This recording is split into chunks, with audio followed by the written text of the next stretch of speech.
ಈ ಕಾರ್ಯಕ್ರಮದ ಪ್ರಾಯೋಜಕರು ಜೈನ್ ಇರಿಗೇಷನ್ ಸಿಸ್ಟಮ್ಸ್ ಲಿಮಿಟೆಡ್, ಜಾಗತಿಕ ತುಂತುರು ಮತ್ತು ಹನಿ ನೀರಾವರಿ ಉಪಕರಣಗಳ ಉತ್ಪಾದಕರು, ಬೇಸಾಯ ತಂತ್ರಜ್ಞಾನ ನಿರೂಪಕರು ಹಾಗೂ ರೋಗರಹಿತ ಟಿಶ್ಯೂ ಕಲ್ಚರ್ ಗಿಡಗಳು.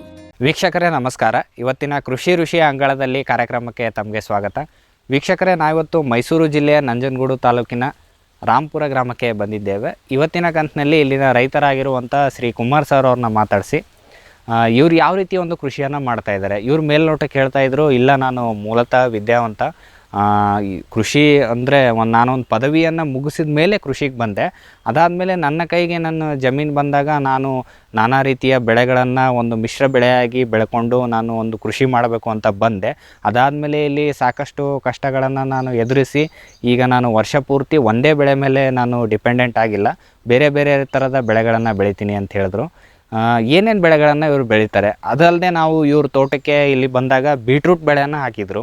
ಈ ಬೀಟ್ರೂಟ್ ಬೆಳೆ ಏನಾದರೂ ನಾವು ಈ ಸೀಸನಿಗೆ ಹಾಕಬೇಕಾ, ಬೀಟ್ರೂಟ್ ಬೆಳೆಯನ್ನು ಯಾವ ರೀತಿ ಬೆಳಿಬೇಕು, ಮತ್ತು ಅದ್ರ ಭೂಮಿ ಸಿದ್ಧತೆ ಯಾವ ರೀತಿ ಮಾಡಬೇಕು, ಇಳುವರಿ ಯಾವ ರೀತಿ ಬರುತ್ತೆ, ಅದಲ್ಲದೆ ಮಿನಿಮಮ್ ಕನಿಷ್ಠ ಬೆಲೆ ಇಷ್ಟು ಸಿಕ್ಕಾಗ ರೈತನಿಗೆ ಯಾವ ರೀತಿ ಲಾಭ ಆಗುತ್ತೆ ಅನ್ನುವ ಎಲ್ಲ ಮಾಹಿತಿಗಳನ್ನು ಇವರಿಂದ ಕೇಳಿ ತಿಳಿದುಕೊಂಡು ಬರೋಣ ಬನ್ನಿ. ಸರ್ ನಮಸ್ಕಾರ. ಸರ್ ನಮ್ಮ ಫಾರಂ ಟಿವಿಯ ಕೃಷಿ ಋಷಿಯ ಅಂಗಳದಲ್ಲಿ ಕಾರ್ಯಕ್ರಮಕ್ಕೆ ತಮಗೆ ಸ್ವಾಗತ ಸರ್. ಸ್ವಾಗತ. ನಮಸ್ಕಾರ ಸರ್. ನೀವಾಗಿಯೇ ನಮಗೆ ಸಂಪರ್ಕ ಮಾಡಿದಿರಿ, ಅಂದರೆ ನಮ್ಮ ನೇರ ಪ್ರಸಾರಕ್ಕೆ ಕರೆ ಮಾಡ್ತಾಯಿದ್ರಿ. ನಿಮ್ಮ ಮೊದಲಿಂದನೇ ನಾವೇನು ಅಂತ ನಿಮಗೆ ಒಂದು ಐಡಿಯಾ ಇತ್ತು. ಈಗ ನೀವು ನಮಗೆ ಭಾಳ ವರ್ಷಗಳಿಂದ ಕಾಲ್ ಮಾಡ್ತಾಯಿದ್ದೀರಾ. ಆಮೇಲೆ ನೀವು ಯಾವ ರೀತಿ ಕೃಷಿ ಮಾಡ್ತಾಯಿದ್ದೀರಾ ಕ್ಯೂರಿಯಾಸಿಟಿ ನಮಗೂ ಕೂಡ ಬಂತು ಸರ್. ಹಾಗಾಗಿ ಇವತ್ತು ನೀವು ಯಾವ ರೀತಿ ಒಂದು ಕೃಷಿ ಮಾಡ್ತಾಯಿದ್ದೀರಾ ಅನ್ನೋ ಕುರಿತು ಒಂದು ಕಾರ್ಯಕ್ರಮವನ್ನು ನಮ್ಮ ರೈತರಿಗೆ ಕೊಡೋಣ ಸರ್. ಸರ್, ಮೊದಲನೇದಾಗಿ ಕೇಳೋದಾದರೆ ನಿಮ್ಮ ಹಿನ್ನೆಲೆ ಏನು ಸರ್? ನಿಮ್ಮ ಮೂಲತಃ ಕೃಷಿಕರ ಅಥವಾ ಓದೋದನ್ನು ಬಿಟ್ಟು ಕೃಷಿಗೆ ಬಂದವರ, ಹೇಗೆ ಸರ್? ನಮ್ಮ ಮೂಲತಃ ನಮ್ಮ ತಂದೆ ಗೌರ್ಮೆಂಟ್ ಅಧಿಕಾರಿ. ಓಕೆ. ಹಾಂ. ಗೌರ್ಮೆಂಟ್ ಅಧಿಕಾರಿಯಾಗಿ ನನ್ನನ್ನು ಒಬ್ಬರನ್ನ ಒಂದು ಒಳ್ಳೆ ಕೆಲಸಕ್ಕೆ ಸೇರಿಸ್ಬೇಕು ಅನ್ನೋ ಕಾನ್ಸೆಪ್ಟ್ ಇಟ್ಕೊಂಡಿದ್ರಂತೆ ಅವರು. ಅವ್ರ ಮನಸ್ಸಲ್ಲಿ ಅವ್ರು ತೀರೋದ್ಮೇಲೆ ಗೊತ್ತಾದ ವಿಚಾರ.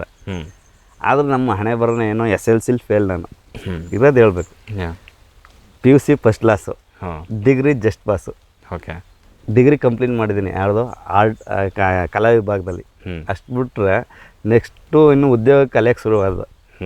ಎಲ್ಲೆಲ್ಲಿ ಕೆಲಸ ಸಿಗುತ್ತೆ ಅಂತ ಗೌರ್ಮೆಂಟ್ಗೆ ಎಂಪ್ಲಾಯ್ಮೆಂಟ್ ಆಫೀಸ್ಗೆ ಹೋಗೋದು, ಅಲ್ಲಿ ಅರ್ಜಿ ಹಾಕೋದು, ಆ ರೀತಿಯಾದ ಕೆಲಸಗಳನ್ನ ಹುಡಿಕೊಂಡು ಸುಮಾರು ಕೊನೆಗೆ ಯಾವುದೋ ಬೇಡ ಮಿಲ್ಟ್ರಿಗೆ ಹೋಗೋಣ ಅಂದ್ಬಿಟ್ಟು ಅದು ಹೋದೋ. ಬಾಡಿ ಹೈಟು ವೆಯ್ಟು ಒಂದು ಸ್ವಲ್ಪ ಕಡಿಮೆ ಇದೆ ಅಂದರು. ಹಂಗೂ ಒಂದು 4 ಕಡೆ ಒಂದು ಆಸ್ಪತ್ರೆಗಳಲ್ಲಿ, ಒಂದು ಬೇರೆ ಕಂಪ್ನಿಗಳಲ್ಲಿ, ಫ್ಯಾಕ್ಟ್ರಿಗಳಲ್ಲಿ ಒಂದು ವಾರ 15 ದಿನ ಕೆಲಸ ಮಾಡಿದ್ದೀವಿ. ಅಲ್ಲೆಲ್ಲ ಕೆಲಸ ಮಾಡಿ ಕೊನೆಗೆ ಒಂದು 8 ವರ್ಷ ಯಾವುದೂ ಬೇಡ ಅಂದ್ಬಿಟ್ಟು LIC ಏಜೆಂಟಾಗಿ ಕೆಲಸ ಮಾಡಿದ್ವಿ. ಓಕೆ. LICಯಲ್ಲಿ ಅದರಲ್ಲಿ ಒಂದು ಸ್ವಲ್ಪ ಜನಸಂಪರ್ಕ ಬೆಳೀತದೆ ಜಾಸ್ತಿ. ಜನಗಳ ಹತ್ರ ಯಾವ ರೀತಿ ಇರಬೇಕು ಅಂತ ಎಕ್ಸ್ಪೋಸರ್ ಆಯಿತು. ಪ್ರಪಂಚ ಹೆಂಗಿದೆ ಏನು ಅನ್ನೋದ್ರ ಸ್ವಲ್ಪ ಗೊತ್ತಾಯಿತು. ಅದಾಯ್ತಾ ಬಂತ ಎಲ್ಲ ನೋಡಿದಾಗ ವಾತಾವರಣ ಯಾವುದೂ ಬೇಡ, ನಮಗೆ ಯಾರನ್ನೂ ಕೇಳೋಂಥ ಪರಿಸ್ಥಿತಿ ಬೇಡ. ಇದು ಪಾಲಿಸಿ ಮಾಡಿಸ್ಬೇಕು ಅಂದರೆ ನಾವು ಗಾಗರಿಬೇಕು, ಇನ್ನೊಬ್ಬರನ್ನ ಕೇಳಬೇಕು. ಬಟ್ ನಾವು ಕೇಳದೆ ಲಾಭ ಪಡಿಬೇಕು ಅಂದರೆ ಅಗ್ರಿಕಲ್ಚರ್ ಒಂದೇ. ಓಕೆ.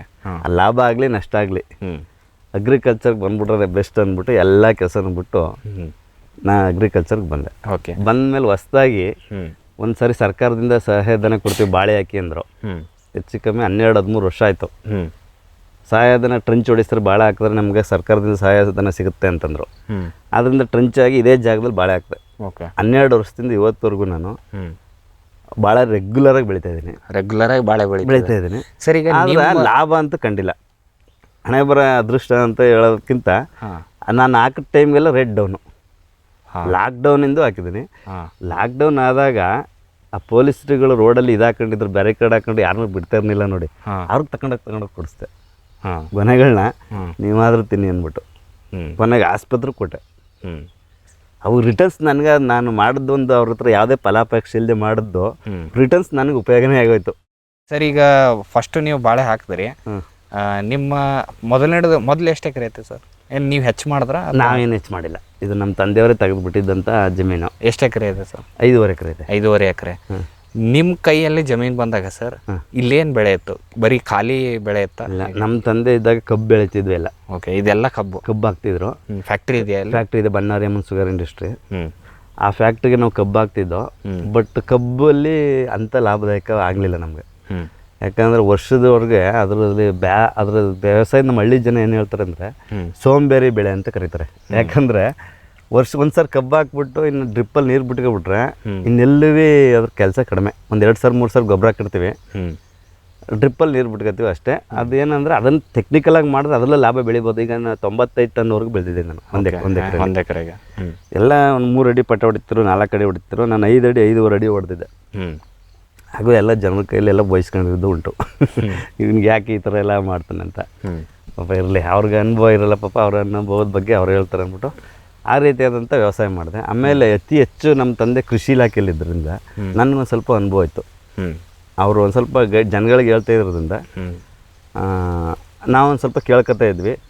ಕೇಳ್ಕೊಂಡು ಕೃಷಿ ಚಟುವಟಿಕೆಗಳನ್ನ ಮಾಡ್ತಾ ಇರೋದನ್ನ ನೋಡ್ಕೊಂಡು ಆಮೇಲೆ ನೋಡಿ ಎಷ್ಟೇ ವಿದ್ಯಾವಂತ ಆದ್ರೂ ಒಂದೊಂದು ಸರಿ ಎಡಗ್ತೀವಿ ಯಾರಾದ್ರೂ. ಈಗ ತೆಂಗು ಹಾಕಿದ್ರು ಇಲ್ಲಿ ಕಬ್ಬನ್ನು ಈಗ ಎಷ್ಟೇ ಸ್ಟಡಿ ಡಿಸ್ಟೆನ್ಸನ್ನು ಬೇರೆ ತೋಟಕ್ಕೆಲ್ಲ ಅವ್ರು ಹಾಕ್ಸವ್ರೆ ಕರೆಕ್ಟಾಗಿ 33 ಅಡಿ 33 ಅಡಿಗೆ. ಓಕೆ, ನಮ್ಮ ತಂದೆನೇ ಹೋಗಿಟ್ಟು ಹಗ್ಗ ಹಿಡ್ದು. ನಮಗೆ ಇಲ್ಲಿ ನೋಡಿ 25 ಅಡಿಗಿದೆ, 40 ಅಡಿಗಿದೆ. ಯಾಕಂದ್ರೆ ಸುಮ್ಮನೆ ನೋಡೋಣ ನಾವೊಂದು ಪ್ರಯೋಗ ಅಂತ ಮಾಡಿದ್ರು ಅನ್ನೋದು ಮೋಸ್ಟ್ಲಿ ಅವ್ರ ಅನುಭವದಲ್ಲಿ. ಓಕೆ, ಆ ತೆಂಗು ನಿಮ್ದು ಡಿಸ್ಟೆನ್ಸ್ ಒಂದೇ ಅಂತ ಇಲ್ಲ, ಎಲ್ಲ ಮಿಕ್ಸಿಂಗ್ ಇದೆ. ಓಕೆ, ಆಮೇಲೆ ಸೀಡ್ಸು ಅಷ್ಟೇ ಅಂತ ಗುಣಮಟ್ಟ ಇಲ್ಲ ಅನ್ಸುತ್ತೆ ಇದು. ಯಾಕಂದ್ರೆ ನಮ್ದೇ ಅಂದ್ಬಿಟ್ಟು ಅವ್ರು ಪ್ರಯೋಗ ಮಾಡಿರೋದು. ಮೋಸ್ಟ್ಲಿ ಅವ್ರು ಮಾಡಿರೋದು ಒಳ್ಳೇದೇ. ಇವತ್ತು ಅವ್ರು ಮಾಡಿಬಿಟ್ಟೋಗಿರೋದಕ್ಕೆ ನಾವು ಇಲ್ಲಿ ಒಂದಷ್ಟು ಜೀವನ ಮಾಡಿಸ್ತೀವಿ. ಅದರಿಂದ ವ್ಯವಸಾಯನ ಸ್ವಲ್ಪ ನಂಬ್ಕೊಂಡು ಮಾಡಿದ್ರೆ ಅದು ಯಾವ ಕಾರಣಕ್ಕೂ ಲಾಸ್ ಇಲ್ಲ ಅಂತ ನನಗೆ ಅಭಿಪ್ರಾಯ. ಓಕೆ ಸರ್, ಈಗ ನೀವು ಇಲ್ಲಿ ಸುತ್ತಮುತ್ತ ಇರೋದೆಲ್ಲ ಕಬ್ಬು ಜಾಸ್ತಿನಾ? ಕಬ್ಬು ಜಾಸ್ತಿ ಹಾಕ್ತಾರೆ, ತರಕಾರಿ ಹಾಕ್ತಾರೆ. ಈಗೆಲ್ಲ ಸ್ವಲ್ಪ ತರಕಾರಿಗೆ ಬಂದಿದ್ದಾರೆ ನೋಡಿ. ಇಲ್ಲಿ ಒಬ್ಬರು ಮೆಣಸಿ ಹಾಕವ್ರೆ, ಆ ಕಡೆ ಬದನೆ ಹಾಕವ್ರೆ. ಜಾಸ್ತಿ ಕಬ್ಬು ಹಾಕ್ತಿದ್ರು. ಇವಾಗ ಕಬ್ಬನ್ನ 14-15 ತಿಂಗಳಾಯ್ತಲ್ಲ, ಆದ್ರಿಂದ ಸ್ವಲ್ಪ ಕಡಿಮೆ ಮಾಡಿ ಈಗ ತರಕಾರಿಗೆ ಬಂದವ್ರೆ, ಬಾಳೆಗೆ ಬಂದವ್ರೆ ಎಲ್ಲ. ಏಲಕ್ಕಿನೇ ಜಾಸ್ತಿ ಆಗ್ತಾರೆ, ಏಲಕ್ಕಿ ಬಾಳೆ. ಸರ್, ನೀವು ಹೆಂಗೆ ಪ್ಲಾನ್ ಮಾಡ್ಕೋತೀರಾ ಸರ್ ವರ್ಷ ಪೂರ್ತಿ? ಏನೇನು ಬೆಳೆಗಳನ್ನು ಬೆಳಿತೀರಾ? ನೀವೇನು ಸಮಗ್ರ ಕೃಷಿ ಮಾಡ್ತಾ ಇದ್ದೀರಾ ಹೇಗೆ? ಎಲ್ಲ ನಾ ಸಮಗ್ರ ಕೃಷಿ ಅನ್ನೋದಕ್ಕಿಂತ ಸಹ ಅವತ್ತಿನ ಪರಿಸ್ಥಿತಿ, ನಮ್ಮ ಮನಸ್ಥಿತಿ ಅಂದರೆ ಯಾವ ಥರ ನಮ್ಮ ಹಣಕಾಸಿನ ಪರಿಸ್ಥಿತಿಗಳು. ಆಮೇಲೆ ಇದು ಮಾಡಬೇಕು ಅಂತ ಮನ್ಸು ಪಟ್ಟರೆ ಅದನ್ನ ಯಾರು ಬೇಡ ಅಂದ್ರೂ ಬಿಡಲ್ಲ. ಓಕೆ, ನನ್ನ ಪಾಡಿಗೆ ನನ್ನ ದಾರಿಯಲ್ಲಿ ಮಾಡ್ತೀನಿ. ಇದು ಬೇಡ ಇದು ಆಗಲ್ಲ ಅಂದರೆ ಯಾಕೆ ಆಗಲ್ಲ ಅಂತ ಒಂದು ಸ್ವಲ್ಪ ಪ್ರಯೋಗ ಮಾಡ್ತೀನಿ ನಾನು. ಲಾಸು ಲಾಭ ಸೆಕೆಂಡ್ರಿ. ನಾವು ಮಾಡೋ ಇದಕ್ಕೆ ಪ್ರತಿಫಲ ಭಗವಂತ ಕೊಡಬೇಕು, ಭೂಮಿ ಕೊಡಬೇಕು. ಅಷ್ಟು ಬಿಟ್ರೆ ಈಗ ಮಧ್ಯೆ ಹೇಳ್ದವ್ರು ಯಾರು ಬರೋನ್ ಕೊಡಲ್ಲ. ನಾನು ಅವ್ರಿಗೆ ಹೇಳ್ಬೋದು, ಅವ್ರಿಗೂ ಕೊಡೋಕ್ಕಾಗಲ್ಲ. ಆದರೆ ನಿಮ್ಮಂಥ ಸಾಮಾನ್ಯ ಜ್ಞಾನನ ಸ್ವಲ್ಪ ತಿಳ್ಕೊಂಡು ಮಾಡ್ಕೊತೀವಿ ಅಷ್ಟೇ. ಓಕೆ, ಆದರೂ ಒಂದಷ್ಟು ಈಗ ಬೆಳ್ಳುಳ್ಳಿ ಈಗ ಸುತ್ತಮುತ್ತ ಯಾರೂ ಹಾಕಿರಲಿಲ್ಲ, ಬೆಳ್ಳುಳ್ಳಿ ಹಾಕಿದ್ದೀನಿ. ಬೆಳ್ಳುಳ್ಳಿ ಬಂತು. ಓಕೆ, ಒಬ್ಬರು ಮೈಸೂರು ಬಾಳೆಗೊನೆ ತಗೊಂಡೋದೆ. ಟೀ ಕುಡಿಯೋಕ್ಕಂತ ಟೀ ಅಂಗಡಿ ಶೇಟ್ ಹೋಗ್ಬೇಕಾರ್ದ. ಅವಲ್ಲಿ ಕೃಷಿ ಬಗ್ಗೆ ಮಾತಾಡ್ದ ಅವನು. ನೀವೇನು ಮಾಡ್ತೀರಾ ಹಾಗೆ ಹೇಗೆ ಅಂತ. ನೀವೇನು ಮಾಡ್ತೀರ ಅಂತ ನಾವು ಕೇಳಿದೆ. ನಾನು ಗೋಧಿ ಬೆಳಿತೀನಿ ಅಂತ. ಸರ್, ನಾ ಯಾಕೆ ಗೋಧಿ ಬೆಳಿಬಾರ್ದು ಅಂದೆ. ನೀವು ಗೋಧಿ ಬೆಳಿಬೋದು, ನೀವು ಯಾಕೆ ಬೆಳೆಯೋಕ್ಕಾಗಲ್ಲ ಅಂದರು. ಸರಿ ಅಂದ್ಬಿಟ್ಟು ಯಾವಾಗ ಹಾಕ್ಬೇಕು ಅಂದ್ರೆ ದೀಪಾವಳಿ ಹಬ್ಬದ ಟೈಮ್ಗೆ ಹಾಕ್ಬೇಕು ಅದನ್ನ ಅಂದರು. 10 kg ಗೋಧಿ ತರಿಸ್ದೆ. ಓಕೆ, 10 kg ಗೋಧಿ ತೆಗೆದ್ಬಿಟ್ಟು ತರಿಸಿ 5 ಮೂಟೆ ಗೋಧಿ ಬೆಳೆದೆ. ಇಲ್ಲಿ ಈ ಬೀಟ್ರೋಟ್ ಹಾಕಿರೋ ಜಾಗದಲ್ಲಿ 5 ಮೂಟೆ ಗೋಧಿ ಬೆಳೆದೆ. ಓಕೆ, ಏನಾದರೂ ಒಂದೊಂದು ಹೊಸ ಪ್ರಯೋಗಗಳನ್ನ ನಾವು ಆ ಥರದ ಕಲಿಕೆ ಹಂತದಲ್ಲಿ ಇದ್ದಾಗ ವಯಸ್ಸಿಗೆ ಅಂತ ನಾವು ಯಾವುದೇ ವಯಸ್ಸಾಗಲಿ ಕಲಿಕೆ ಅನ್ನೋದು ಪ್ರತಿ ಸಾಯೋವರೆಗೂ ಇರುತ್ತೆ. ಅದು ಕಲಿಯುವಂಥ ಪ್ರಯತ್ನ ಮನಸ್ಸು ಬರಬೇಕು ಮೊದಲಾಗಿ. ಅದರಿಂದ ಗೋಧಿ ಬೆಳೆದು ಈಗ ಬೆಳ್ಳುಳ್ಳಿ ಹಾಕಿದ್ದೀನಿ. ಈಗ ಬೆಳ್ಳುಳ್ಳಿ ಆಯಿತು. ಅದು ಎಷ್ಟೋ ಆಗುತ್ತೆ, ರೇಟ್ ಬಗ್ಗೆ ನಾವು ಇದು ಮಾಡೋಕ್ಕಾಗಲ್ಲ. ಈಗ ಬೀಟ್ರೋಟ್ ಹಾಕಿದ್ವಿ. ಬೀಟ್ರೋಟ್ ನೋಡಿದ್ರಿ ಈಗ 6 ರೂಪಾಯಿ 5 ರೂಪಾಯಿ kg ಇದೆ. ಅದು ಲಾಸ್ ಆಯಿತು ಅಂತ ಅದನ್ನು ಬೈಯೋದಾಗಲಿ ಅದನ್ನು ಉದಾಸೀನ ಮಾಡಿ ವ್ಯವಸಾಯ ಮಾಡೋದಾಗಲಿ ಮಾಡಬಾರ್ದು. ಫಸ್ಟ್ ಗೌರವ ಕೊಡಬೇಕು. ಯಾವುದಕ್ಕೆ ಗಿಡ ಮರಗಳಿಗೆ ಆಗಲಿ ಫಸಲು ನಾವು ತಿನ್ನೋ ಅನ್ನಕ್ಕಾಗಲಿ ಗೌರವ ಕೊಟ್ಟಾಗ ಅದು ನಮ್ಮನ್ನ ಯಾವ್ದಾರ ಒಂದು ಟೈಮಲ್ಲಿ ಕಾಪಾಡುತ್ತೆ ಅಂತ ನನ್ನ ಅಭಿಪ್ರಾಯ. ಯಾಕಂದರೆ ಎಲ್ಲರದ್ದು ಅಭಿಪ್ರಾಯ ಒಂದೊಂದೇ ಇರಲ್ಲ. ಓಕೆ, ವಿಶ್ವದಾದ್ಯಂತ ಪೇಟೆಂಟ್ ಪಡೆದ ನ್ಯಾನೋ ತಂತ್ರಜ್ಞಾನದಲ್ಲಿ ತಯಾರಾದ ನೂವಾಲ್ಗಿ ದ್ರಾವಣ. ನೂವಾಲ್ಗಿ ಉಪಯೋಗಿಸಿದ ಮೇಲೆ ತುಂಬ ಇಳುವರಿನೂ ಬಂದಿದೆ. ಕಾಳು ಮೆಣಸಿಗಂತೂ ಭಾಳ ಚೆನ್ನಾಗಿ ಬರುತ್ತೆ. ರೇಷ್ಮೆ ಎಲೆನೂ ಚೆನ್ನಾಗಿ ಬರ್ತದೆ. ಗಿಡಗಳು ತುಂಬ ಚೆನ್ನಾಗಿ ಬೆಳವಣಿಗೆ ಆಯಿತು. ಯಾವುದೇ ರಾಸಾಯನಿಕ ಅಥವಾ ವಿಶೇಷ ಗೊಬ್ಬರಗಳ ಗೊಡವೆ ಇಲ್ಲದೆ ಎಲ್ಲ ಬೆಳೆಗಳಲ್ಲಿ ಉತ್ತಮ ಗುಣಮಟ್ಟದ ಅಧಿಕ ಫಸಲನ್ನು ಪಡೆಯಿರಿ. ಯಾವಾಗಲೂ ನನ್ನ ಇರೋವರೆಗೂ ನೀವು ಅಲ್ಲಿಗೆ ಅಂತ ಬಿಟ್ಟು ಬಾಳಲ್ಲ ಅಂತ ಒಂದು ಭರವಸೆ ಕೊಡ್ತೀನಿ. ಬ್ಯಾರಿಕ್ ಸೆಂಟರ್ ಫೆರ್ಮೋನ್ ಟ್ರಾಪ್ಸ್ನೊಂದಿಗೆ ರೇನೋಸಾರಸ್ ದುಂಬಿ ಮತ್ತು ಕೆಂಪು ಮೂತಿ ಹುಳುಗಳಿಂದ ತೆಂಗು, ತಾಳೆ, ಅಡಿಕೆ ಮರಗಳ ಸಂರಕ್ಷಣೆ. ತರಕಾರಿ ಮತ್ತು ಹಣ್ಣಿನ ಬೆಳೆಗಳಲ್ಲಿ ಹಣ್ಣಿನ ನೊಣಗಳ ನಿಯಂತ್ರಣಕ್ಕೆ ಬ್ಯಾರಿಕ್ ಸ್ಕ್ಯಾಚ್ ಫ್ರೂಟ್ ಫ್ಲೈ ಹಾಗೂ ವೆಜಿಟೇಬಲ್ ಫ್ಲೈ ಟ್ರ್ಯಾಪ್. ರಸ ಹೀರುವ ಕೀಟಗಳನ್ನು ಹಿಡಿಯಲು ಬಣ್ಣದ ಕ್ರೋಮ್ಯಾಟಿಕ್ ಸ್ಟಿಕ್ಕಿ ಟ್ರ್ಯಾಪ್ಸ್. ಪೇಟೆಂಟ್ ಹೊಂದಿದ ತಂತ್ರಜ್ಞಾನ, ದೀರ್ಘಕಾಲದವರೆಗೂ ಬಾಳಿಕೆ, ಕೀಟನಾಶಕಗಳಿಗೆ ಪರ್ಯಾಯ, ಪರಿಸರಕ್ಕೆ ಪೂರಕ, ಸುಸ್ಥಿರ ಸಾವಯವ ಕೃಷಿಗಾಗಿ ಬ್ಯಾರಿಕ್ಸ್. ಗಿಳಿ, ನವಿಲು, ಕಾಗೆ, ಮೈನಾ ಮುಂತಾದ ಹಕ್ಕಿಗಳ ಉಪಟಳ ಹಣ್ಣು, ಕಾಳು, ಧಾನ್ಯದ ಬೆಳೆಗಳಲ್ಲಿ ಮಿತಿಮೀರಿದೆ. ತಮಟೆ, ಪಟಾಕಿ, ಕೂಗು, ರಿಬ್ಬನ್ ಇದೀಗ ಕೆಲಸ ಮಾಡುತ್ತಿಲ್ಲ. ಹಕ್ಕಿ ಬೆದರಿಸಿ ಓಡಿಸಲು ಬಂದಿರುವ ವೈಜ್ಞಾನಿಕ ಉಪಾಯ ಗ್ರೆಸ್ ಇಕೋ ಸೈನ್ಸಸ್ನವರ ಜೈವಿಕ ಧ್ವನಿ ತಂತ್ರಜ್ಞಾನ. ಅತ್ಯಲ್ಪ ಖರ್ಚಿನಲ್ಲಿ ಸುಸ್ಥಿರ ಪರಿಹಾರ, ದೀರ್ಘಕಾಲ ಪರಿಣಾಮಕಾರಿ. ದಾಳಿಂಬೆ, ಸೀಬೆ, ಮಾವು, ಚಿಕ್ಕು ಇತ್ಯಾದಿಗಳನ್ನು ಪ್ರಾಣಿ ಪಕ್ಷಿಗಳಿಂದ ರಕ್ಷಿಸಿಕೊಳ್ಳಿ. ಗ್ರೆಸ್ eco sciences. Jain irrigation systems limited ಭಾರತದ ಹನಿ ನೀರಾವರಿ ತಂತ್ರಜ್ಞಾನದ ಪ್ರಥಮ ಪ್ರವರ್ತಕ, ಜಗತ್ತಿನ ಅತಿ ದೊಡ್ಡ ಸ್ಪ್ರಿಂಕ್ಲರ್ಸ್ ಉತ್ಪಾದಕ ಕಂಪನಿ. ಸಂರಕ್ಷಿತ ಕೃಷಿಯಲ್ಲಿ ಹಸಿರು ಮನೆಗಾಗಿ ಮಿಸ್ಟರ್, ಫಾಗರ್, ಫ್ಯಾನ್ ಮತ್ತು ಪ್ಯಾಡ್ ಹಾಗೂ ನೆರಳು ಮನೆ, ಸ್ವಯಂ ಚಾಲಿತ ನೀರಾವರಿ ವ್ಯವಸ್ಥೆ ಮತ್ತು ರಸಾವರಿ ತಂತ್ರಜ್ಞಾನ. ಕೃಷಿಯಲ್ಲಿ ನೀರಿನ ಸಮರ್ಪಕ ಬಳಕೆ ಹಾಗೂ ಉಳಿತಾಯಕ್ಕೆ ಮತ್ತೊಂದು ಹೆಸರು ಜೈನ್.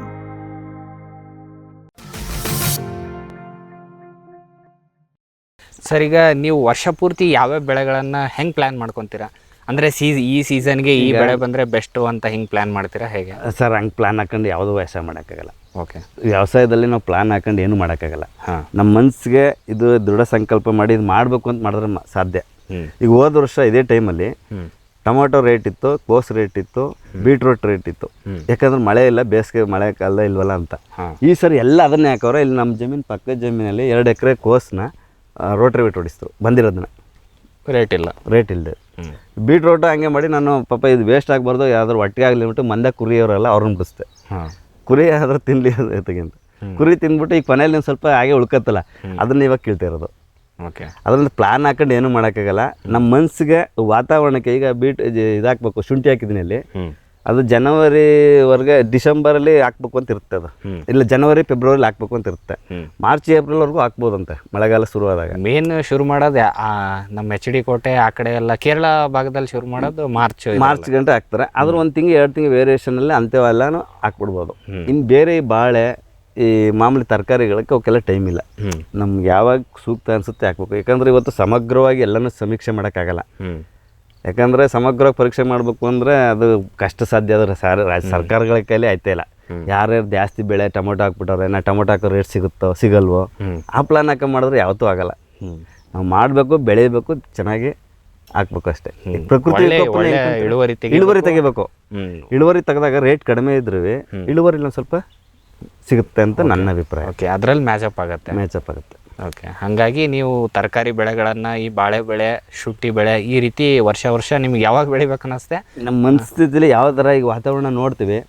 ಈಗ ಬೇಸಿಗೆ ಶುರುವಾಗಿದೆ, ಒಂದು ಕಲ್ಲಂಗಡಿನ, ಒಂದು ಸೌತೆನ ಹಾಕಿದ್ರೆ ಪರವಾಗಿಲ್ವೇನೋ ಅಂತ ಮನ್ಸಿಗೆ ಬಂದು ಅದು ನಮಗೆ ಜ್ಞಾನೋದಯ ಆದ್ರೆ ನಾವು ಹಾಕದೆ. ಯಾರು ಬೇಡ ಅಂದ್ರೂ ಬಿಡಲ್ಲ. ಅದು ಮನ್ಸಿಗೆ ಬಂದ್ಮೇಲೆ ಹಾಕ್ತಿರ್ತೀವಿ. ಓಕೆ ಸರ್, ಈಗ ಬೀಟ್ರೂಟ್ ಹಾಕಿದ್ರಿ. ಇವಾಗ ಬೀಟ್ರೂಟು ಕಟಾವು ಮಾಡ್ತಾಯಿದ್ರು, ನೀವು ಮಾಡ್ತಾಯಿದ್ದೀರಿ. ಅದು ಹೆಂಗೆ, ಯಾವಾಗ ನಾಟಿ ಮಾಡಿದ್ದು, ಹೇಗೆ? ಬೀಟ್ರೂಟ್ಗೆ ಸುತ್ತಮುತ್ತ ಬೆಳಿತಾರ? ಇಲ್ಲ, ಸ್ವಲ್ಪ ಬೆಳಿತಾರೆ. ಒಂದು 4-5 ಜನ ಬೆಳಿತಾರೆ ಅಷ್ಟೇ. ಅದು ಕಡಿಮೆ. ನಾವು 3.5 ತಿಂಗಳಿಗೆ ಅದು ಫಸಲು ಬರೋದು. ನಾವು ಡಿಸೆಂಬರಲ್ಲಿ ಹಾಕಿದ್ದು. ಅದು ರೇಟ್ ಇಲ್ಲದೆ ಅವ್ರಿಗೆ ಈಗ ಡಿಸೆಂಬರು, ಜನವರಿ, ಫೆಬ್ರವರಿ, ಮಾರ್ಚ್ 3 ತಿಂಗಳು ಆಯಿತು. ಆದರೂ ಕುಳೆ ಆಗೋಗ್ಬೇಕಾಗಿತ್ತು. ಅದು ಆಗಿಲ್ಲ, ಬೆಲೆ ಇಲ್ವಲ್ಲ, ಅದರಿಂದ ನಾವು ಹಾಗೆ ಬಿಟ್ಟಿದ್ದೆ. ಆದರೂ ಒಂದು ಸ್ವಲ್ಪ ಕೊನೆಯಲ್ಲಿ ಈಗ 10 ರೂಪಾಯಿ 12 ರೂಪಾಯಿ ಇದೆ. ಅದರಿಂದ ಸ್ವಲ್ಪ ಕೇಳಿಸ್ತಾ ಇದ್ದೀರಿ.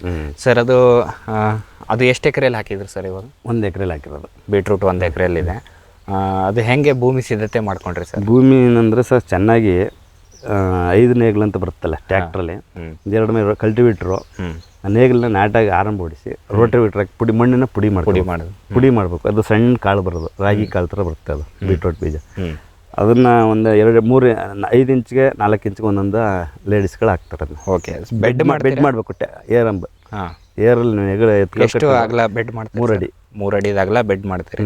ರೈಸ್ಡ್ ಬೆಡ್ ಮಾಡ್ತೀರಾ? ಎಲ್ಲ ರೈಸ್ ಏನಿಲ್ಲ, ಅಲ್ಲೇ 3 ಅಡಿದ ಅಗಲ ಬೆಡ್ ಅಷ್ಟೇ. ಓಕೆ, ಆಮೇಲೆ ಮಾಡ್ಬಿಟ್ಟು ಅದನ್ನ ಬೆಡ್ ಮಾಡಿಬಿಟ್ಟು ಒಂದು 4 ಕಡೆಗೆ 4 ಇಂಚಿಗೆ ಒಂದೊಂದು ಬೀಜ ಹಾಕೊಂಡು ಹೋಗೋದು. ಓಕೆ, ಎಷ್ಟು ಬೀಜ ಬೇಕಾಗತ್ತೆ ಸರ್ 1 ಎಕರೆಗೆ? ನಾನು ತಂದಿದ್ದು 4 ಪ್ಯಾಕೆಟ್ ತಂದಿದ್ದೆ, ನಾಮದಾರಿ ಸೀಡ್ಸ್ ಅಂತ. 4 ಪ್ಯಾಕೆಟು ಸರಿ ಆಯ್ತು. ಒಂದು ಅರ್ಧ ಎಕರೆ, 3/4 ಎಕರೆ ಅಷ್ಟು ಬರುತ್ತೆ ಅಷ್ಟೇ. ಓಕೆ, 4 ಪ್ಯಾಕೆಟ್ ಅಂದರೆ ಎಷ್ಟು kg? 450 ಗ್ರಾಮು. 450 ಗ್ರಾಮಿಗೆ ಒಂದು 3/4 ಎಕರೆ ಆಗುತ್ತೆ ನಿಮಗೆ. ಅದಕ್ಕೆ ನೀರಾವರಿ ವ್ಯವಸ್ಥೆ ನೀರಾವರಿ ಸ್ಟಾರ್ಟಿಂಗ್ ಸ್ಪ್ರಿಂಕ್ಲರ್ ನಿಮ್ದು ಯಾವುದೋ ಒಂದು ಮೆಥಡಲ್ಲಿ ಹಾಕಿದ್ರಿ? ನಮ್ದೇ ಅಂದರೆ ಸರ್ ನಾನು ಶುಂಠಿ ಹಾಕಿದ್ದು ಅಲ್ಲಿ, ಓಕೆ. ಶುಂಠಿ ಹಾಕಿದ್ದು ಭೂಮಿ ಅದು. ಆ ಭೂಮಿಯಲ್ಲಿ ಅದೇ ಸ್ಪ್ರಿಂಕ್ಲರ್ ಇತ್ತಲ್ಲ, 9 ಅಡಿ 9 ಅಡಿ ಹೊಡಿತದೆ ಸುತ್ತ ಒಂದು ಜೆಟ್ಟು. ಅದು 9 ಅಡಿ 9 ಅಡಿ 18 ಅಡಿ ಆಯಿತು, 9 18. ಅಷ್ಟಕ್ಕೊಂದೊಂದು ಸ್ಪ್ರಿಂಕ್ಲರ್ ಜೆಟ್ ಹಾಕೊಂಡು ಒಂದು 40 ಜೆಟ್ ಹೊಡಿತದೆ, 40ರಿಂದ 45 ಜೆಟ್ ಹೊಡಿತದೆ ಒಂದು ಬೋರು. 2 ಇಂಚ್ ನೀರು ಬರುತ್ತೆ, 2.5 ಇಂಚು, 45ರಿಂದ 50 ಜೆಟ್ ಹೊಡಿತದೆ ಸ್ಪ್ರಿಂಕ್ಲರ್. ಓಕೆ. ಅದರಲ್ಲಿ ಒಂದು ವಾರಕ್ಕೆ ಒಂದ್ಸರಿ 3 ದಿನಕ್ಕೆ ಒಂದ್ಸರಿ ತೇವ ನೋಡ್ಕೊಂಡು ನೀರು ಸ್ಪ್ರೇ ಮಾಡ್ಕೊಳ್ಳೋದು ಸರ್. ಓಕೆ. ಕಳೆಗಳದ್ದು ಹೆಂಗೆ ನಿರ್ವಹಣೆ ಸರ್? ಕಳೆಗಳದ್ದು ಸರ್ ಕಳೆನಾಶಕ ಜಾಸ್ತಿ ಬೆಳೆಸಿಲ್ಲ, ಕೈಯಲ್ಲೇ ಲೇಬರ್ಸ್ಗಳಲ್ಲಿ ಕಳಿಸ್ಕೊಳ್ಳೋದು. ಅಂದರೆ ಅದು ಅಪ್ ಟು ಬೀಟ್ರೂಟ್ ಸ್ಟಾರ್ಟಿಂಗ್ ಕಳೆ ಕಳಿಸ್ಕೊಳ್ಳುತ್ತೆ, ಎರಡು ಕಳೆ ಕಳಿಸ್ಕೊಳ್ಳುತ್ತೆ. ಒಂದು ತಿಂಗಳಿಗೆ ಒಂದ್ಸರಿ, ಇನ್ನೊಂದು 2 ತಿಂಗಳಿಗೆ ಒಂದ್ಸರಿ. ಅದು ಕಳೆ ಬಂದಂಗೆ ಡಿಪೆಂಡು. ಈಗ ಜಾಸ್ತಿ ಕವರ್ ಆಗಿಬಿಟ್ರೆ ಅದೆಲ್ಲ ಕಟ್ಕೊಂಡು ಬೀಟ್ರೋಟು ಕಳೆ ಕಡಿಮೆ ಆಗುತ್ತೆ. ನಾವು ಫಸಲು ಕಡಿಮೆ ಇದ್ದ ಕಳೆ ಜಾಸ್ತಿ ಬಿಟ್ಬಿಟ್ಟಾಗ ಕಳೆ ಜಾಸ್ತಿ ಬಂದ್ಬಿಡ್ತಾರೆ, ಜಾಸ್ತಿ ಆಗುತ್ತೆ ಸರ್. ಅದನ್ನು ಈ ಓಪನ್ ಫೀಲ್ಡಲ್ಲೇ ಬೆಳೆಯಕ್ಕೆ ಬೀಳುತ್ತಾ ಅಥವಾ ಓಪನ್ ಫೀಲ್ಡಲ್ಲೇ? ಬಿಸಿಲಿಗೆ ಓಪನ್ ಫೀಲ್ಡ್ಗೆ ಈಗ ಒಂದು ಅಂತರ ಬೆಳೆಯಾಗಿ ಈ ತೆಂಗು ಮಧ್ಯೆ ಬೆಳೆಯಕ್ಕೆ ಬರಲ್ಲ ಸರ್. ಈಗ ತೆಂಗು ಬೆಳೆಗೆ ಬೆಳಬೇಕಂದ್ರೆ ಬೀನ್ಸ್ ಬೆಳಿಬೋದು, ಬೀನ್ಸ್ ಆಗುತ್ತೆ ಅಷ್ಟೇ. ನೀರಲ್ಲಿ ಒಂದು ಸ್ವಲ್ಪ ಬೆಳೆದು ಬಿಟ್ರೆ ಬೇರೆ ನೀರಲ್ಲಿ ಆಗಲ್ಲ, ಅದು ನಮ್ಗೆ ಬೀಟ್ರೂಟ್ ಆಗಲ್ಲ. Okay sir. ಸರ್ ಈಗ ಅದಕ್ಕೆ ಗೊಬ್ಬರ ಏನೆಲ್ಲ ಕೊಡ್ತೀರಾ ಸರ್? ಗೊಬ್ಬರ ನನ್ನ ಅಭಿಪ್ರಾಯದಲ್ಲಿ ಗಿಡಗಳ ಬೆಳವಣಿಗೆ ನೋಡ್ತೀನಿ ನಾನು. ತುಂಬ ಕೆಂಚು ಬಂದರೆ ಸ್ವಲ್ಪ ಯೂರಿಯಾ ಅಂಶ ಕಡಿಮೆ ಇದೆ ಅಂತ ನನ್ನ ಒಂದು ಓನ್ ಅಭಿಪ್ರಾಯದಲ್ಲಿ. ಸ್ವಲ್ಪ ಯೂರಿಯಾ ತಪ್ಪಿದ್ರೆ ಅಮ್ಮೋನಿಯಂ ಸಲ್ಫೇಟ್ ಎಸ್ತೀವಿ ಅಷ್ಟೇ. ಜಾಸ್ತಿ ಒಣಗಣಂಗೆ ಕೆಂಚು ಬಂತಂದ್ರೆ ಪೊಟ್ಯಾಶ್ ಅಂಶ ಕಡಿಮೆ ಇರುತ್ತೆ ಅಂತ. ಅದರಿಂದ ಎಲ್ಲ ಮಿಕ್ಸ್ ಇರೋ ಕಾಂಪ್ಲೆಕ್ಸ್ ಗೊಬ್ಬರ ಬರುತ್ತೆ 10, 26, 26 ಅಂತ. ಅದನ್ನು ಸ್ವಲ್ಪ ಎರ್ಚ್ಬಿಟ್ಟು ಹಿಂದ್ಗುಂಟೆ ಸ್ಪ್ರಿಂಕ್ಲರ್ ಹೊಡಿತೀವಿ, ಯಾಕೆ ಗಿಡದ ಮೇಲೆ ಕೂತ್ಕೊಂಡ್ರೆ ಸುಟ್ಟೋಗುತ್ತಲ್ಲ, ಅದಕ್ಕೆ ಸರ್. ಓಕೆ. ಅದು ನೋಡಿಕೊಂಡು ಗೊಬ್ಬರ ಕೊಡ್ತೀರಾ? ಗೊಬ್ಬರ ಕೊಡ್ತೀವಿ. ಓಕೆ. ಅದಾದಮೇಲೆ ಈಗ ಮತ್ತೆ ಅದು ಗ್ಯಾಪಲ್ಲಿ ರೋಗ ಕೀಟಗಳ ಸಮಸ್ಯೆ ಯಾವ್ಯಾವ ಬರ್ತವೆ ಬೀಟ್ರೂಟಿಗೆ? ಸರ್ ಬೀಟ್ರೂಟ್ಗೆ ಗೆಡ್ಡೆ ಕೊರೆ ಹುಳ ಅಂತ ಬರುತ್ತೆ ಒಂದು. ಬೀಟ್ರೂಟ್ ಗೆಡ್ಡೆನೇ ಕೊರುತ್ತೆ. ಇನ್ನು ಜಾಸ್ತಿ ಎಲೆಗಳನ್ನೇ ತಿಂತಾ ಇರುತ್ತೆ. ಯಾವ್ದಾದ್ರು ಇನ್ಸೆಕ್ಟಿಸೈಡ್ ಸ್ಪ್ರೇ ಮಾಡ್ತೀವಿ ಸರ್ ಅದಕ್ಕೆ. ಓಕೆ. ಒಂದು ಸ್ಪ್ರೇ ತಗೊಂತೀರಾ? 2 ಸ್ಪ್ರೇ ಇನ್ಸೆಕ್ಟಿಸೈಡು, ಒಂದು ಯಾವ್ದಾದ್ರು ಫಂಗಿಸೈಡ್ ಒಂದು ಇದು ಮಾಡ್ಕೊತೀವಿ. ಬವಸ್ಟಿನ ಸಾಫ್ ಅಂತ ಬರುತ್ತಲ್ಲ, ಕಾರ್ಬನ್ಡೈಸಿಮ್, ಆ ಥರದ್ದು ಸ್ಪ್ರೇ ಮಾಡ್ತೇನೆ. ಈಗ ಸೀಡ್ ನೀವು ಮೊದಲೇ ಬೀಜ ನಾಟಿ ಮಾಡಿರ್ತೀರಲ್ಲ ಸರ್, ಆಲ್ರೆಡಿ ಬೀಜೋಪಚಾರ ಆಗಿದ್ದೇ ಬಂದಿರೋದು? ಬೀಜೋಪಚಾರ ಆಗಿರುತ್ತೆ ಅದು. ಬೀಜೋಪಚಾರ ಹಾಕಿ ಅದೆಲ್ಲ ಕೆಮಿಕಲ್ ಹಾಕಿರ್ತಾರೆ ಅದಕ್ಕೆ. ಆದ್ರೂ ಕೆಲವು ಸಂದರ್ಭದಲ್ಲಿ ಕೆಮಿಕಲ್ ಅಷ್ಟು ಕೆಲಸ ಮಾಡದೇ ಇದ್ದಾಗ ಇಲಿಗಳು ಜಾಸ್ತಿ ಹೇಳ್ದಾಕ್ಬಿಡ್ತವೆ ಅದನ್ನ. ಅಂದರೆ ಇಲಿಗಳನ್ನ ಕೆದರಿ ತಿಂದಾಕ್ಬಿಡುತ್ತೆ. ಅಲ್ಲಾಂದ್ರೆ ಹಂಗೆ ಎಲ್ಲ ಮೇಲ್ಗಡೆ ಓಪನ್ ಮಾಡಿ ಬಿಸಿಲಿಗೆ ಒಣಗಿ ಬೀಜ ಹಾಳಾಗೋ ಸಂದರ್ಭನೂ ಉಂಟು. Okay sir. ಈಗ ಇದು ಒಂದು 120 ದಿವಸಕ್ಕೆಲ್ಲ ಹಾರ್ವೆಸ್ಟ್ ಬರುತ್ತೆ? 120-125 ದಿನಕ್ಕೆ ಬರುತ್ತೆ. ಬೇಕಾದರೆ ಇಟ್ಕೋಬೋದು? ಇಮಿಡಿಯೇಟ್ ಆಗಿ ಹಾರ್ವೆಸ್ಟ್ ಮಾಡಿದ್ರೆ ರೆಡಿ ಆಗುತ್ತೆ. 15 ದಿನ 20 ದಿನ ಇಟ್ಕೋಬೋದು. ಈಗ ನೀವು ಕೀಳಿಸ್ತಾ ಇದ್ದೀರಿ ಸರ್ ಇವಾಗ, ಅದು ಹೆಂಗೆ ಎಷ್ಟು ಜನ ಲೇಬರ್ ಬೇಕಾಗ್ಬೋದು ಸರ್? ಲೇಬರ್ಸ್ ಸರ್ ಅದು ನಾವು ಡಿಪೆಂಡ್ ಇದ್ರದ್ದು ಮೇಲೆ ಏನಾಗುತ್ತೆ ಅಂದರೆ ಕಳೆ ಜಾಸ್ತಿ ಬಂದರೆ ಜಾಸ್ತಿ ಬೇಕಾಗುತ್ತೆ ಆ ಲೇಬರ್ಸ್. ಕಳೆ ಕಡಿಮೆ ಆದರೆ ಅಷ್ಟೇನು ತಗೊಳ್ಳಲ್ಲ. ಅದು ಗ್ರೋತ್ ಯಾವ ರೀತಿ ಇರುತ್ತೆ, ಬೆಳವಣಿಗೆ, ಗಿಡದ ಬೆಳವಣಿಗೆ ಚೆನ್ನಾಗಿ ಎಲ್ಲ ಕಟ್ಕೊಂಡ್ರೆ ಅದು ಎಲ್ಲೂ ಭೂಮಿ ಕಾಣ್ದಂಗೆ ಕಳೆ ಕಡಿಮೆ ಬರುತ್ತೆ. ಅಲ್ಲಿ ಮಧ್ಯೆ ಗ್ಯಾಪ್ ಆದಾಗ ಎಲ್ಲಿ ಗ್ಯಾಪ್ ಇರುತ್ತೆ ಅಲ್ಲಿ ಕಳೆ ಬಂದ್ಬಿಡುತ್ತೆ ಜಾಸ್ತಿ. ಓಕೆ. ಅದನ್ನ ಒಂದು 25 ಹಾಳಾಗುತ್ತೆ ಅದು. ನಾನೊಂದು 3/4 ಎಕರೆ ಕೀಳ್ಬೇಕಾರೆ ಕಳೆ ಒಂದು 20-25 ಹಾಳಾಗಿರುತ್ತೆ. ಓಕೆ. ಆ ಬಿತ್ತನೆ ಮಾಡ್ಬೇಕಾದ್ರೂ ಒಂದು 15 ಹಾಳಾಗಿದೆ. ಒಂದೊಂದನ್ನೇ ಹಾಕ್ಬೇಕಲ್ಲ. ಹೌದು. ಸಣ್ಣ ರಾಗಿ ಕಾಳು ಥರ ಇದೆ.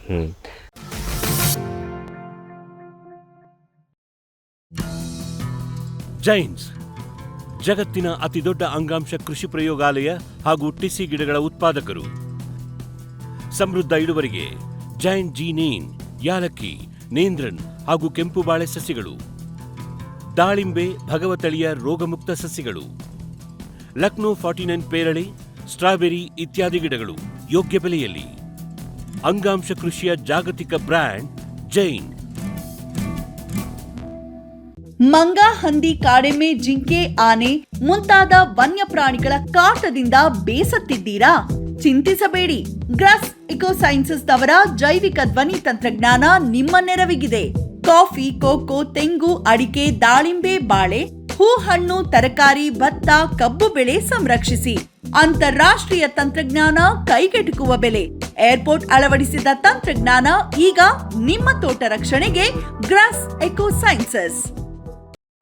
ಗ್ರೀನ್ ಪ್ಲಾಸ್ಟ್ ISI ಪ್ರಮಾಣೀಕೃತ ಪರಿಶುದ್ಧ HDPE Jio membrane pond ಲೈನರ್ಗಳು.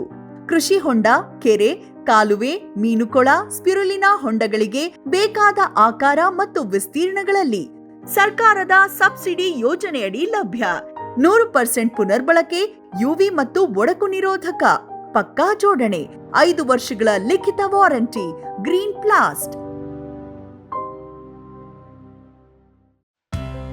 Megha solar energy solutions. ಸುಲಭ ಲಭ್ಯ, ಕೈಗೆಟುಕುವ, ಸ್ವತಂತ್ರ, ಸುಸ್ಥಿರ ಭವಿಷ್ಯದ ಗ್ರೀನ್ ಎನರ್ಜಿ ಉಪಾಯ. ನಿರಂತರ ಉಚಿತ ನೀರಾವರಿಗೆ Megha solar pump set, roof top solar, solar CC camera ಮತ್ತು ಸೋಲಾರ್ ಬೀದಿ ದೀಪಗಳು, ಡ್ರಿಪ್, ಸ್ಪ್ರಿಂಕ್ಲರ್, ಇರಿಗೇಷನ್ ಮತ್ತು ಫರ್ಟಿಗೇಷನ್ ಆಟೋಮೇಷನ್. ತೋಟಗಾರಿಕೆ, ಕ್ರೆಡಲ್ ಹಾಗೂ ಸೂರ್ಯಘರ್ ಸಬ್ಸಿಡಿ ಯೋಜನೆಯಡಿ ಅಂಗೀಕೃತ. ಮೇಘಾ ಆಗ್ರೋಟೆಕ್. ಸಮೃದ್ಧ ಸಾವಯವ ಗೊಬ್ಬರ, ಎಂಎಸ್ಜಿಪಿ ಮತ್ತು ಕೆಸಿಡಿಸಿ ಉತ್ಪಾದನೆ, ಫಾರ್ಮ್ ಟಿವಿಯಿಂದ ಸರಬರಾಜು. ಅತಿ ಕಡಿಮೆ ಬೆಲೆಗೆ ಅತ್ಯುತ್ತಮ ಗೊಬ್ಬರ. ಇಲ್ಲ ಭಾರಲೋಹ, ಕೃಷಿ ವಿಶ್ವವಿದ್ಯಾಲಯದಿಂದ ಪರೀಕ್ಷಿತ. ಸಾವಯವ ಇಂಗಾಲ, ಎನ್ಪಿಕೆ, ಪಿಎಚ್, ಇಸಿ ಎಲ್ಲ ನಿಗದಿತ ಮಿತಿಯಲ್ಲಿ. ಅಡಿಕೆ, ತೆಂಗು, ಬಾಳೆ, ಕಾಫಿ, ದಾಳಿಂಬೆ, ದ್ರಾಕ್ಷಿ, ಕಬ್ಬು, ಭತ್ತ, ಜೋಳ, ಹತ್ತಿ ಹೀಗೆ ಎಲ್ಲಾ ಬೆಳೆಗಳಿಗೂ ಪ್ರಶಸ್ತ. ಜೀವಂತ ಮಣ್ಣು, ಸಮೃದ್ಧ ಬೆಳೆ, ಅತ್ಯಧಿಕ ಲಾಭಕ್ಕೆ ಬಳಸಿ ಸಿಟಿ ಕಾಂಪೋಸ್ಟ್.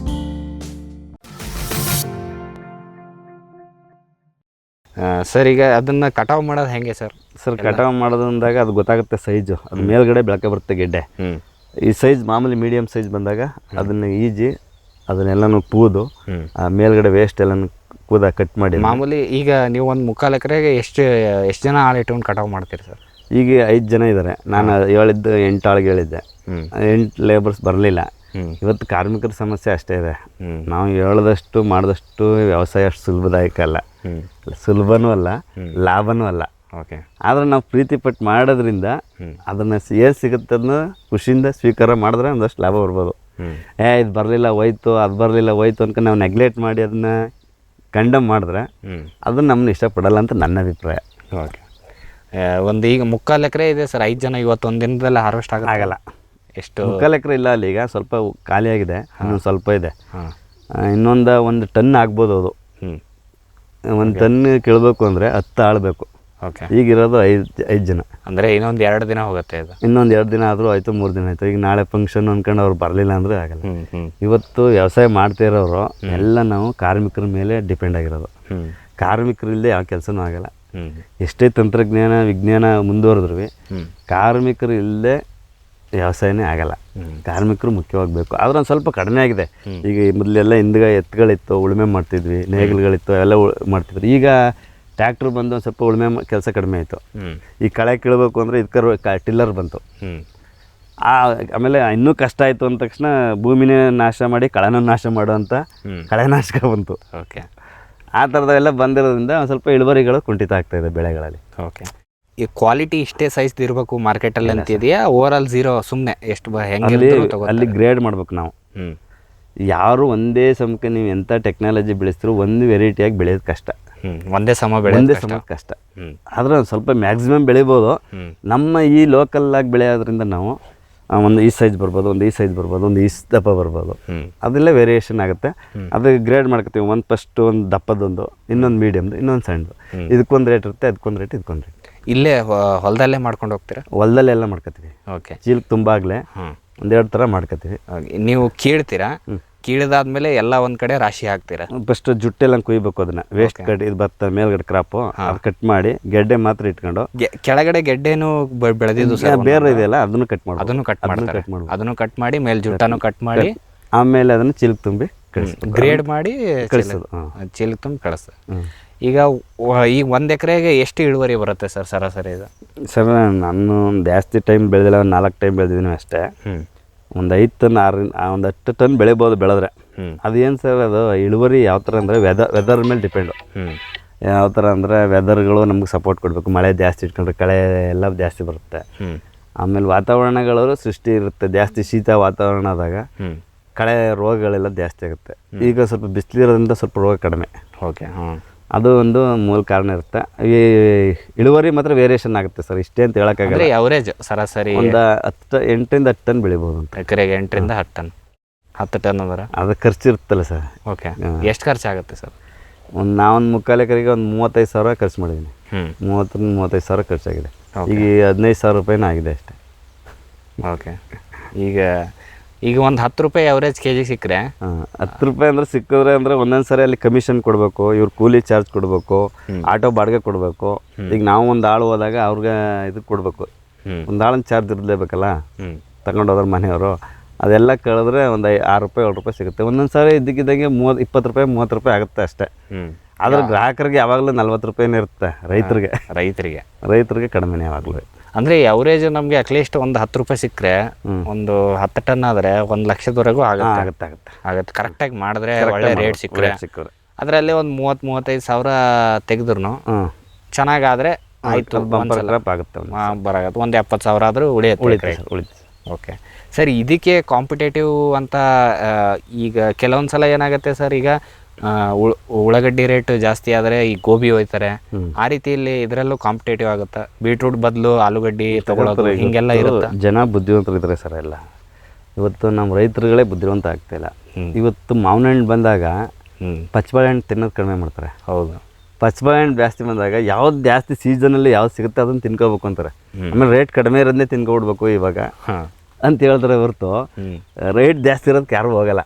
ಅದಕ್ಕೇನು ಮಾಡ್ತಾರೆ, ಇವರು ರೈತರು ಇರೋದು ಜಾಸ್ತಿ ತಗೊಳ್ಳಲ್ಲ ಅಂದ್ಬಿಟ್ಟು ಮಧ್ಯವರ್ತಿಗಳು, ಅಂಗಡಿಯವ್ರುಗಳು ಏನಿರ್ತಾರೆ ವ್ಯಾಪಾರಸ್ಥರುಗಳು ಅದನ್ನೇ ಕಮ್ಮಿ ಮಾಡ್ಬಿಡ್ತಾರೆ, ವ್ಯಾಪಾರ ಆಗಲ್ಲ ಅಂದ್ಬಿಟ್ಟು. ಅದೆಲ್ಲ ಹೊಡ್ತಾ ಬೆಳೆದ ಕೊನೆಗೆ ರೈತನಿಗೆ. ಇವತ್ತು ಬೀಟ್ರೋಟಿಗೆ 10 ರೂಪಾಯಿ ಅಂತ ಹೇಳಿದೆ, ಮಾರ್ಕೆಟ್ಗೆ 10 ರೂಪಾಯಿ ಬಂದಿದೆ ಬಜಾರು. ಒಂದು ಮಾರ್ಕೆಟ್ ರೇಟ್ ಬರುತ್ತಲ್ಲ, ಅಲ್ಲಿ 4 ರೂಪಾಯಿ 5 ರೂಪಾಯಿ ಇದೆ. ನಾವು ಯಾವ ರೇಟ್ಗೆ ಅಂತ ಕೊಡೋದು? ಇಲ್ಲಿ ಯಾವುದೇ ಫಸಲುಗಳಿಗೆ ಬೆಂಬಲ ಬೆಲೆ ಇಲ್ಲ ಇಲ್ಲಿ. ಇದು ನಮ್ಮ ದೇಶದ ಸಮಸ್ಯೆನೋ ಇಲ್ಲ ನಮ್ಮ ರೈತರ ಸಮಸ್ಯೆನೋ ಗೊತ್ತಿಲ್ಲ. ಈಗ ಕಬ್ಬಿಗೊಂದು 2,900 ಚಿಲ್ಲರೆನ ರೇಟ್ ಇದೆ. ಹಂಗೆ ಒಂದು ಎಲ್ಲ ಫಸಲಿಗೂ ಒಂದೊಂದು ಬೆಲೆ ಅಂತ ಫಿಕ್ಸ್ ಆದರೆ ಎಲ್ರಿಗೂ ಅನುಕೂಲ.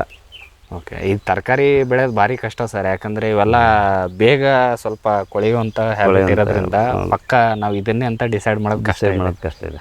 ಓಕೆ ಸರ್, ನೀವು ಇಷ್ಟೊತ್ತು ನಮಗೆ ನಿಮ್ಮ ಕೃಷಿ ಒಂದು ಅನುಭವ ಹಂಚ್ಕೊಂಡ್ರಿ. ಆಮೇಲೆ ಈ ಬೀಟ್ರೂಟ್ ಬೇಸಾಯವನ್ನು ಯಾವ ರೀತಿ ಮಾಡ್ತಾ ಇದ್ದಾರೆ ಕುರಿತು ಸಾಕಷ್ಟು ಮಾಹಿತಿಯನ್ನು ನಮ್ಮ ರೈತರಿಗೆ ನೀಡಿದ್ರು ಸರ್.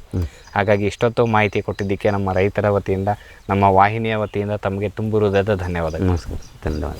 ವೀಕ್ಷಕರೇ, ಇಷ್ಟೊತ್ತು ನಮಗೆ ಕುಮಾರ್ ಸರ್ ಅವರು ಹೇಳ್ತಾಯಿದ್ರು, ನಾನು ಈಗ ಈ ತರಕಾರಿ ಬೆಳೆಗಳನ್ನು ಒಂದಾದಮೇಲೆ ಒಂದು ಬೆಳಿತೀನಿ, ನಾನು ಸೀಸನ್ ಅಂತ ನೋಡೋದಿಲ್ಲ, ಆಮೇಲೆ ಮಾರುಕಟ್ಟೆ ಹೆಂಗಿದೆ ಅಂತ ನೋಡೋದಿಲ್ಲ. ನನಗೆ ಬೆಳೆಯೋಕ್ಕೆ ಮನಸ್ಸು ಬಂದರೆ ನಾನು ಸಂಪೂರ್ಣವಾಗಿ ಅದರಲ್ಲಿ ತೊಡಗಿಕೊಂಡು ನಾನು ಬೆಳೆಯನ್ನು ಬೆಳಿತೀನಿ. ಅದಲ್ಲದೆ ಕೆಲವೊಂದು ಎಕ್ಸ್ಪೆರಿಮೆಂಟ್ಗಳನ್ನು ಕೂಡ ಮಾಡ್ತೀನಿ. ಈಗ ಉದಾಹರಣೆಯಾಗಿ ಅವ್ರು ಹೇಳ್ತಾಯಿದ್ರು, ಶುಂಠಿನ ನಾನು ಸ್ಪ್ರಿಂಕ್ಲರ್ ಹಾಕೋದ್ರ ಬದಲು ಡ್ರಿಪ್ ಹಾಕಿ ಬೆಳೆದಿದ್ದೀನಿ ಅಂತ ಹೇಳ್ತಾಯಿದ್ರು. ಆಮೇಲೆ ಸ್ವಲ್ಪ ಈ ಸೀಸನಲ್ಲಿ ಬೀಟ್ರೂಟ್ಗೆ ಸ್ವಲ್ಪ ದರ ಕಡಿಮೆ ಇದ್ದಿದ್ದರಿಂದ ಒಂದು 15 ದಿನ ಅಲ್ಲೇ ಬಿಟ್ಟು ಇವಾಗ ಸ್ವಲ್ಪ ರೇಟ್ ಬಂದ ಮೇಲೆ ಕೀಳಿಸ್ತಾ ಇದ್ದೀನಿ ಅಂತ ಹೇಳ್ತಾಯಿದ್ರು. ಹಾಗಾಗಿ ಈಗ ಕೃಷಿ ಅನ್ನೋದು ನಿರಂತರ ನಾವು ಮಾಡ್ತಾ ಇರಬೇಕು, ಅದನ್ನು ಕಲಿತಾ ಇರಬೇಕು. ಯಾವುದೋ ಒಂದು ಸೀಸನಲ್ಲಿ ಒಳ್ಳೆಯ ಒಂದು ಲಾಭ ಬಂದರೆ ಅದರಿಂದ ಆ ಒಂದು ಸೀಸನ್ಗೋಸ್ಕರ ನಾವು ಕಾಯಬೇಕು ಅಂತ ಅವರು ಸಾಕಷ್ಟು ಮಾಹಿತಿಗಳನ್ನು ನಮ್ಮೊಂದಿಗೆ ಹಂಚ್ಕೋತಾ ಇದ್ದರು. ಹಾಗಾಗಿ ಇಷ್ಟೊತ್ತು ಮಾಹಿತಿ ಕೊಟ್ಟಿದ್ದಕ್ಕೆ ಅವರಿಗೆ ಧನ್ಯವಾದಗಳನ್ನು ತಿಳಿಸುತ್ತಾ ಇವತ್ತಿನ ಒಂದು ಕಾರ್ಯಕ್ರಮವನ್ನು ಇಲ್ಲಿಗೆ ಮುಗಿಸ್ತಾ ಇದ್ದೀವಿ. ನಮಸ್ಕಾರಗಳು. ಈ ಕಾರ್ಯಕ್ರಮದ ಪ್ರಾಯೋಜಕರು ಜೈನ್ ಇರಿಗೇಷನ್ ಸಿಸ್ಟಮ್ಸ್ ಲಿಮಿಟೆಡ್, ಜಾಗತಿಕ ತುಂತುರು ಮತ್ತು ಹನಿ ನೀರಾವರಿ ಉಪಕರಣಗಳ ಉತ್ಪಾದಕರು, ಬೇಸಾಯ ತಂತ್ರಜ್ಞಾನ ನಿರೂಪಕರು ಹಾಗೂ ರೋಗರಹಿತ ಟಿಶ್ಯೂ ಕಲ್ಚರ್ ಗಿಡಗಳು.